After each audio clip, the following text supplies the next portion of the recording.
PDB homogen itu? Mari mengenal apa itu PDB homogen. Sebuah persamaan diferensial biasa PDB homogen adalah persamaan diferensial yang setiap suku di dalamnya mengandung fungsi tak diketahui atau turunannya dan tidak memiliki suku bebas, konstanta, atau fungsi lain yang berdiri sendiri. Mari kita masuk ke contoh soalnya.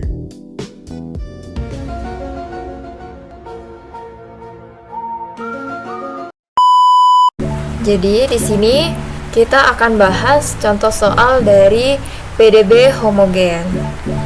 Nah, di sini soalnya itu dy per dx sama dengan x pangkat 2 ditambah xy per xy ditambah y pangkat 2. Untuk langkah awal penyelesaiannya, kita bisa menguji homogenitasnya dulu. Untuk PDB homogen ini kita harus uji apakah dia homogen atau tidak. Cara menguji homogenitasnya bisa dengan cara seperti ini. Kita berikan fungsi f sama terhadap x dan y sama dengan x pangkat 2 ditambah xy per xy ditambah y pangkat 2. Nah, selanjutnya kita misalkan y sama dengan vx, dy per dx sama dengan v tambah x dv per dx. Permisalan ini dilakukan untuk memudahkan kita dalam menyelesaikan persamaannya. Nah, jadi setelah kita sudah memisalkannya seperti tadi, y sama dengan vx, dy per dx sama dengan v tambah x dv per dx. Nah, selanjutnya kita substitusi ke dalam persamaan awal. Jadi nanti dibentuk soal setiap yang ada huruf setiap yang ada huruf y itu kita ganti dengan vx, dan dy per dx nya kita ganti dengan v tambah x dv per dx. Seperti ini. Nah, ini yang sudah diubah dari bentuk soalnya yang awal. Kan soalnya yang di awal itu kan ada dy per dx, ya kan? Nah, karena di sini dy per dx itu diganti dengan v tambah x dv per dx, maka di sini muncullah v tambah x dv per dx. Nah, gitu juga dengan yang ini. Di soalnya itu kan x pangkat 2 ditambah xy, ya kan? Di bentuk soalnya awalnya itu ada xy.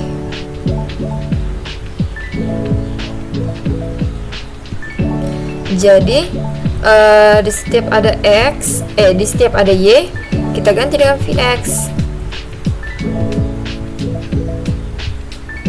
maka menjadilah jadi x pangkat 2 ditambah vx kuadrat per vx kuadrat tambah v kuadrat x kuadrat. Nah, itu dia dari hasil substitusi ya. Selanjutnya kita bisa langsung sederhanakan. Nah, kita lihat dulu dari persamaan yang atas ini. Kita lihat dari sini. Ini kan semuanya pangkat tertinggi atau derajat tertinggi kan itu kan pangkat 2. Jadi untuk menyederhanakannya bisa semuanya ini kita bagi dengan x pangkat 2. Kita bagi dengan x pangkat 2. Kita bagi x pangkat 2, hasilnya mendapatlah jadi 1 ditambah v per v tambah v pangkat 2. Karena kan x pangkat 2 ini, x pangkat 2 dibagi x pangkat 2 hasilnya 1. Vx kuadrat dibagi dengan x kuadrat hasilnya v. Vx pangkat 2 dibagi x pangkat 2 hasilnya v, dan v pangkat 2 x pangkat 2 dibagi x pangkat 2 itu hasilnya jadi v pangkat 2. Selanjutnya kita pindahkan v-nya. V yang ada di ruas ini, di ruas kiri ini, kita pindahkan dia menjadi di ruas kanan. Nah, kalau pindah ruas tandanya juga berbeda. Yang juga berubah. Yang awalnya dia positif, karena pindah menjadi negatif. Maka hasilnya jadi x dv per dx sama dengan 1 ditambah v per v ditambah 1 tambah v. Nah, pasti kan semuanya bingung nih, ini munculnya dari mana ya kan? Ini tuh muncul dari pemfaktoran yang ini. Jadi V tambah V kuadrat ini kita faktorkan agar apa?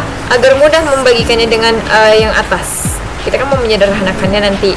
Jadi kita cari yang lebih mudah. Cara memudahkannya itu tadi kita faktorkan. Karena kan kalau V dikali 1 tambah V ini kan hasilnya jadi V tambah V pangkat 2. Jadi inilah hasil faktorannya. V kali 1 V, V kali V, V pangkat 2. Oke, lanjut. Di sini setelah tadi kita faktorkan ya, langsung aja kita coret. Mana yang bisa kita coret? Kita coret. Kan tadi udah sama nih. Nih seperti ini. Ini ada V. V kita coret dengan V yang atas. Terus 1/1 tambah V kurang V itu menjadi 1/V. 1/V karena 1/1 itu sama dengan 1, dan 1 dikali 1/V ya 1/V. 1/V kurang V. Lanjut. Selanjutnya bisa kita kalikan silang. V kali V, V pangkat 2 dikurang 1. Teman-teman masih ingat kan cara menjumlahkan atau menyelesaikan pecahan campuran seperti ini? Pecahan dengan bilangan bulatnya, maka dia hasilnya dapatlah 1 kurang V pangkat 2 per V. Nah, setelah dapat tadi hasilnya X dP per dx sama dengan 1 kurang V pangkat 2 per V, langkah selanjutnya itu kita bisa pisahkan variabelnya. Jadi mana yang V kita gabung dengan variabel V, dan mana yang X kita gabung dengan yang X. Di sini seperti ini teman-teman. Nih, ini udah berubah ya. Jadi yang awalnya tadi 1/V pangkat 2 nya itu pindah ke sebelah. Nah, kalau dia untuk pembagian itu kan penyebut dan pembilangnya dibalik, makanya dia bisa jadi terbalik seperti ini ya, karena ini kan dikalikan silang gitu. Kalau untuk dikalikan silang dia kayak pecahan yang kedua ini dia diputar balik gitu, yang penyebut jadi pembilang, yang pembilang jadi penyebut. Maka hasilnya jadi V/1 kurang V pangkat 2 dP sama dengan dx per x.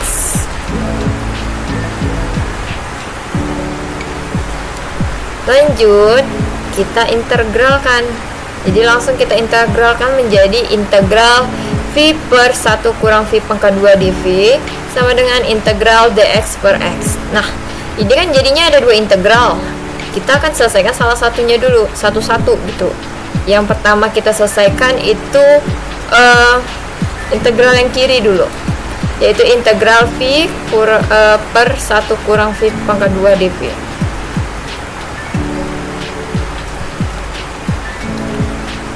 Kita misalkan lagi menggunakan permisalan untuk memudahkan penyelesaian kita. Kita misalkan U sama dengan 1 dikurang V pangkat 2. Jadi DU atau turunan terhadap U itu menjadi min 2 V dV. Lah, pasti bingung nih, kenapa bisa tiba-tiba muncul ini ada min 2, ya kan?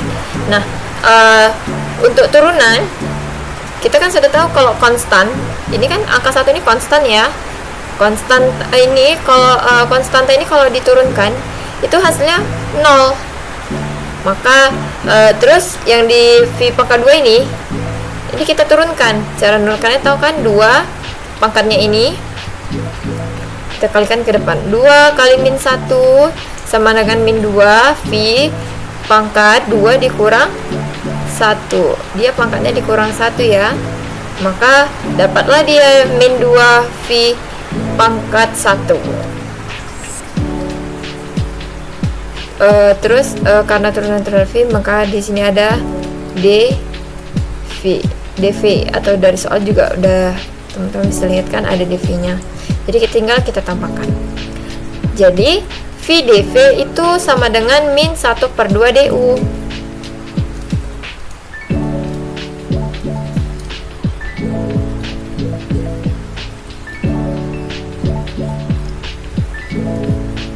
Oke, kita lanjut. Setelah kita dapat penyelesaiannya tadi, kita substitusikan integralnya.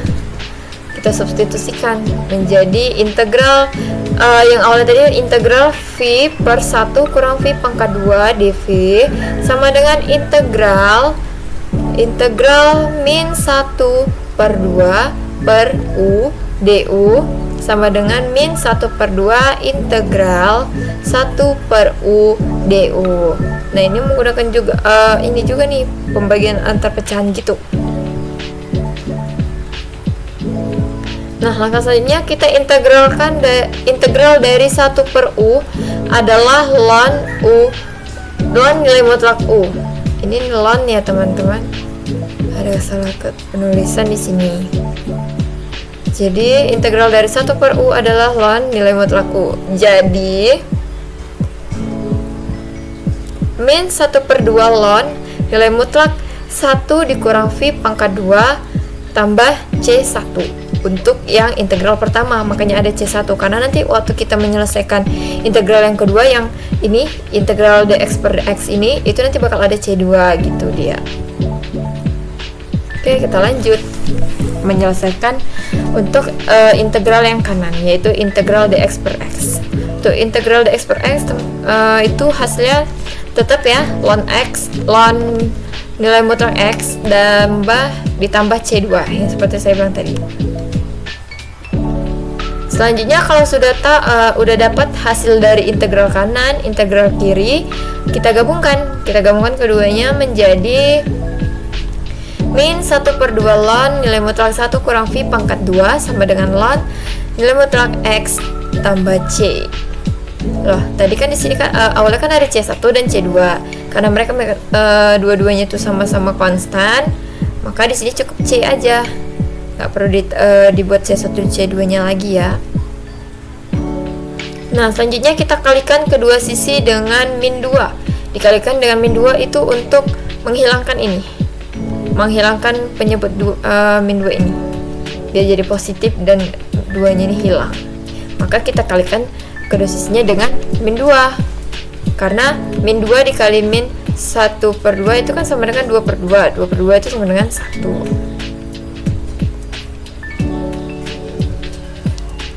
Maka udah selesai dikalikan, dapatlah hasilnya ln nilai mutlak 1 kurang V pangkat 2 sama dengan min 2 ln nilai mutlak x tambah C aksen. Atau sudah diturunkan karena sudah diturunkan disesuaikan jadi ada C aksennya. Dimana C aksennya itu sama dengan min 2C. Selanjutnya untuk menyelesaikannya kita bisa menggunakan sifat logaritma, yaitu ln nilai mutlak 1 kurang V pangkat 2 sama dengan ln nilai mutlak x pangkat min 2 tambah C aksen. Menjadi ln nilai mutlak 1 kurang V pangkat 2 sama dengan ln 1 per x pangkat 2 tambah C aksen.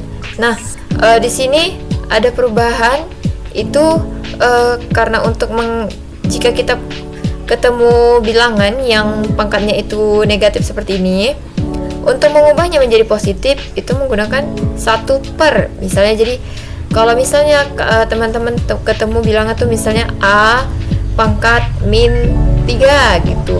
Untuk menjadikan atau mengubah pangkatnya menjadi positif itu harus jadi 1 per A pangkat 3 gitu. Makanya ada dia 1 per X pangkat 2.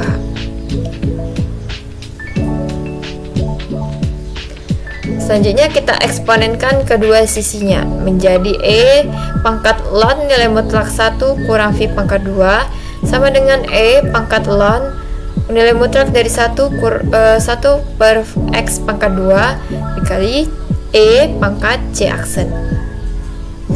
Hasilnya karena E pangkat ln itu habis, jadi tinggallah di sini nilai mutlak 1 dikurang V pangkat 2 sama dengan E pangkat ln-nya juga habis, menjadi sisanya 1 per X pangkat 2 dan C dikali C, atau menjadi nilai mutlak 1 dikurang V pangkat 2 sama dengan C per X pangkat 2. Oke, sekian penjelasan dari saya. Semoga teman-teman mengerti ya. Terima kasih.